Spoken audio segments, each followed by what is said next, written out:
It was a February afternoon when belief alone couldn't hold things together. What began as a flawless show turned, in a matter of seconds, into a nightmare happening live. Hundreds of people sat frozen in their seats as the ocean reminded us of a truth we keep trying to forget. You can teach routines, you can train behavior, but instinct is never erased, and when instinct takes over, no whistle, no signal, no cue is strong enough to stop it. Before we dive deeper, I want to hear your thoughts. Do you believe orcas like Kraken should still be asked to perform for audiences? Share your opinion in the comments. And if you're ready to continue with this story, subscribe now, because the truth is already waiting in the water. Rachel Langford had never seen the sea in person, but somehow it had always been alive inside her. While other kids spent afternoons with dolls or chasing fireflies, Rachel sat cross-legged on her bedroom floor, leafing through faded encyclopedias filled with photos of marine life. She could recite every species of dolphin without hesitation, sketch the curve of an orca's dorsal fin from memory, and whistle the sharp calls of bottlenose pods as if she belonged among them. Her fascination wasn't a phase. It was steady, relentless, like a tide tugging at the edges of her small, Midwestern town. Her parents couldn't understand it. Their world was cornfields, not coastlines. But for Rachel it was never a question of if, only when, and on her 13th birthday, the when finally came. Her family packed the car and drove for 2 days across state lines, until sunlight shimmered across the massive tanks of OceanRealm, a marine park on California's coast. That's where Rachel first laid eyes on an orca, towering, sleek, black and white like something carved out of legend. She didn't scream. She didn't blink. She just stared, breath caught, heart racing. Something shifted in that instant. She made a silent promise, not to just visit the ocean, but to live with it, speak its language, and someday stand in the water beside giants. She wasn't chasing fame. She was chasing belonging. And somehow the ocean seemed to whisper back. Rachel's path didn't start with a trainer's whistle. At 18, she joined OceanRealm with a mop in her hand, and her dream in the other. The only job available was sanitation. She scrubbed salt from the glass, cleared away fish scraps, and watched the shows from behind the barriers. But unlike most, Rachel didn't clock out when her shift ended. She stayed. She studied. She memorized trainer signals, feeding times, and subtle gestures. She listened not just to the commands, but to the quiet moments between them, the unspoken dialogue of trust between human and whale. Her dedication didn't go unnoticed. First, she became an assistant animal care technician, then an apprentice trainer. And within just a few years, Rachel stood at the water's edge, whistle in hand, beside the very creatures she had once only drawn in notebooks. But Rachel's gift wasn't in performing tricks for crowds. Her strength was presence. She never saw the whales as props or attractions. She treated them as ancient souls, each scar a story, each movement a voice. She focused on enrichment, creating puzzles, challenges, and activities that sparked curiosity and kept their minds alive. She built connections with dolphins, bonded with belugas, and eventually formed a fragile trust with the most unpredictable of them all, Kraken. While most trainers approached him with hesitation, Rachel chose a different path. She led with compassion. She carried a belief that even the wounded could heal, that even the untamed could learn to trust again. That gentle conviction shaped her story, and one day it would change her life forever. Kraken's journey began far from any stadium or tank. He was born wild, under the shimmer of northern lights, in waters alive with ancient rhythms. For his first 2 years, he swam freely with his family pod off the coast of Norway, learning the timeless language of the sea, the clicks, the whistles, The songs passed carefully from generation to generation. Then came the nets. One moment he was chasing herring through swirling silver clouds.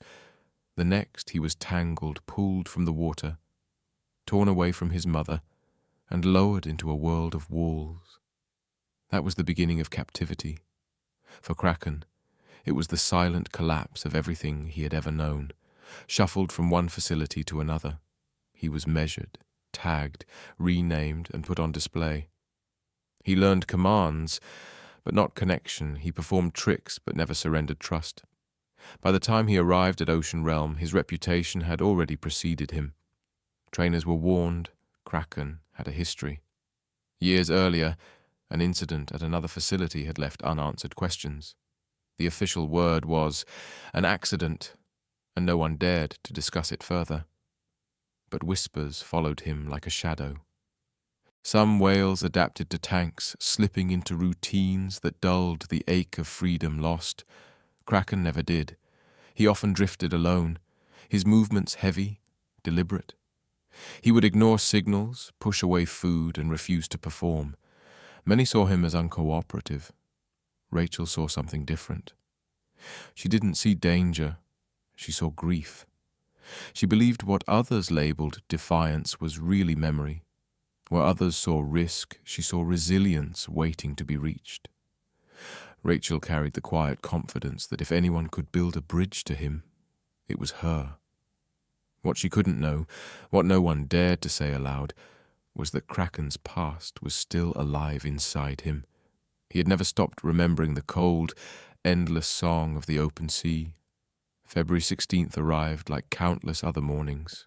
Clear skies above, calm waters below, and the hum of anticipation filling the air. It was a Sunday matinee, a show that drew in families by the hundreds. Children clutched Orca plush toys, parents carried drinks and cameras, and the stands buzzed with excitement. Behind the curtain, Rachel stood in her wetsuit, steady and composed. This was routine. She had performed with Kraken many times before. That week, he had been surprisingly engaged, responsive, cooperative, even playful. It felt like the bond she had worked so hard to build was finally solidifying. Staff took note with careful optimism, but Rachel simply smiled. She believed the trust she and Kraken had worked so hard to build was finally beginning to take root. The performance opened exactly on schedule. Lights rippled across the water's surface. Music floated through the speakers, and the crowd leaned forward, buzzing with anticipation. At Rachel's cue, Kraken broke through the water, sending a spray across the front rows. Children laughed, families clapped. Rachel lifted her arm, signaling a spin, and Kraken responded flawlessly. Together they moved with a rhythm only they understood, silent to the audience but rich with unspoken meaning. Rachel gave the subtle nod for the grand finale, a side-by-side dive, followed by a synchronized breach. She stepped closer to the edge, her hand extended, ready for the final cue. And then, in an instant, the atmosphere shifted. Kraken turned unexpectedly, his mouth closing gently but firmly on the base of Rachel's ponytail. For a split second, it almost appeared playful. But then he pulled her into the water before anyone could fully grasp what had happened. Gasps swept through the audience. Some even clapped, assuming it was part of the performance. Others froze in confusion. Seconds passed, but Rachel didn't resurface, and Kraken didn't release her. What began as a celebration of wonder had crossed into something no one could have imagined. The first frightened cry came not from staff, but from a child in the third row, pointing toward the pool as the water churned with sudden force. Rachel was no longer visible, and Kraken's massive frame surged with unsettling energy. At first, many still believed it was part of the act, an elaborate stunt, a daring dive. But as the moments stretched on, reality sank in. Fear rippled through the stadium. Parents pulled children close. Some guests instinctively began filming, unsure of what they were seeing. Trainers rushed into emergency mode. Whistles blew, signals were given, food was thrown in desperate attempts to redirect him. but Kraken ignored every cue. The music cut off mid-note. Lights shifted to emergency red. Sirens blared like warnings, echoing through the concrete arena. Behind the scenes, staff launched a full crisis response. They had trained for Code Black, a situation involving orca aggression with a trainer in the water, but no drill could prepare them for what they were witnessing. Kraken surfaced with Rachel beside him, unresponsive. He wasn't performing anymore. He was holding on. Minutes dragged into an eternity. Nets were deployed. Divers prepared to intervene. But every time Kraken circled back, his presence forced them to retreat. Trainers called his name, used every hand signal, every whistle, every ounce of experience they had. Nothing worked. It was as though, for the first time, he simply didn't care. 30 minutes passed before he was finally guided into the isolation pool. Only then could staff reach Rachel. Despite every emergency effort, she could not be saved. The official reports later cited traumatic injuries and drowning, but no paperwork could capture the weight of that moment, the heartbreak of watching a woman so deeply devoted to the ocean be lost to it in front of hundreds of stunned witnesses. OceanRealm fell into silence, not just for the rest of that day, but in a way that echoed for years to come. The audience left in shock, their joy replaced with disbelief. The seats emptied, the laughter faded, the illusion shattered, and then stillness. Kraken floated alone at the center of the pool, unmoving, as if nothing had just unfolded, as though something long buried had finally risen to the surface, and now silence could reclaim the space. The crowd left the stadium quietly, like a funeral procession without a casket. There were no closing announcements, no apologies. Only the static buzz of staff radios, the distant drip of water echoing off the walls, and one stretcher wheeled away beneath a soaked white sheet. Within the hour, OceanRealm shut down. Turnstiles locked, employees sent home. Outside the gates, news vans gathered instantly, headlights circling like predators sensing a story. The headlines came fast, relentless. Trainer lost during Orca show. Whale turns on handler. But for those who were there, no headline could capture the weight of that day. It wasn't a performance gone wrong. It was reality breaking through illusion, the idea that wildness could be choreographed, that instinct could be permanently suppressed, had collapsed in the very same tank Rachel had. For years, audiences had clapped at splashes, believed every smile, convinced themselves the trainers were in control. They thought trust was enough to replace instinct. Kraken had reminded them that wildness cannot be erased, only delayed. An investigation began immediately.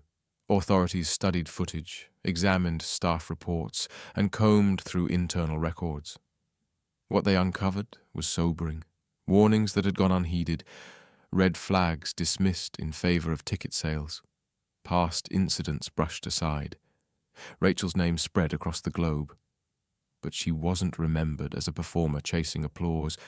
She became a symbol, not of recklessness, but of devotion, of someone who believed so deeply in connection that she stepped into the water one last time and never returned. And in the silence that followed, a new question emerged. If the ocean can never truly be controlled, why had we ever believed it could? For a moment, it felt as though the world itself had paused. Outside the park, waves kept rolling, indifferent. Inside, nothing moved. Trainers stood stunned. Executives whispered behind closed doors. And Kraken drifted alone, the water around him eerily calm. But silence never lasts long. Within days, voices rose. Protests formed outside the gates. Flowers, candles, and handwritten signs piled beneath the welcome sign where Rachel had once stood in uniform. Two conflicting cries tangled in the same grief. Justice for Rachel, freedom for Kraken. Animal rights groups seized the moment, pointing to warnings they had raised for years. Now the cost had a name, a face, a legacy. Journalists uncovered memos, employee concerns, and safety reports buried beneath years of polished shows and glowing advertisements. OceanRealm released a statement, polished, carefully worded, sympathetic but hollow. They called it a tragedy, but not something preventable. Behind the scenes, trainers were ordered into silence.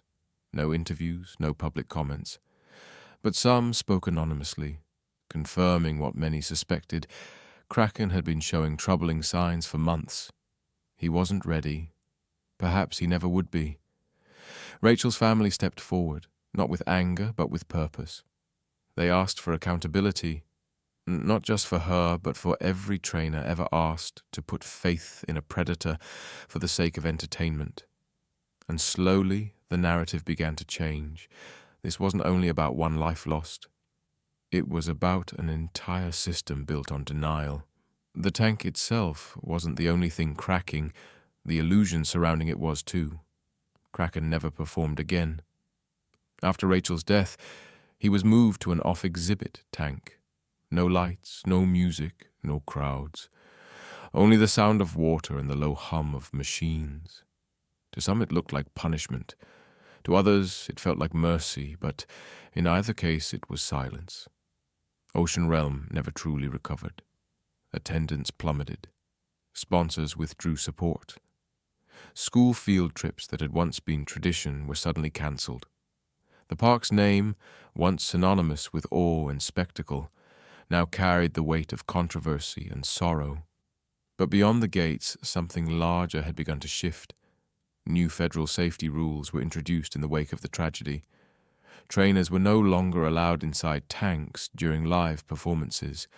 The National Wildlife Safety Agency began sweeping reviews across marine parks nationwide, examining practices once taken for granted. For the first time, applause gave way to questions. Documentaries soon followed. The most powerful of them, Deep Truth, placed Rachel's story at its heart. Her image, once seen against waves and stage lights, became a symbol. Not of failure, but of sacrifice. She was remembered as someone who loved the sea so deeply, she forgot that it could still be dangerous. Public perception shifted. Orcas were no longer seen simply as playful performers. They were recognized for what they truly are, wild, intelligent beings living in confinement. And that truth could no longer be hidden beneath music and choreography. Rachel Langford never set out to lead a movement. She only wanted to belong. But in the end, it wasn't her voice. It was her loss that carried furthest, and the world finally listened. She didn't lose her life chasing fame. She lost it because she believed in something larger than herself.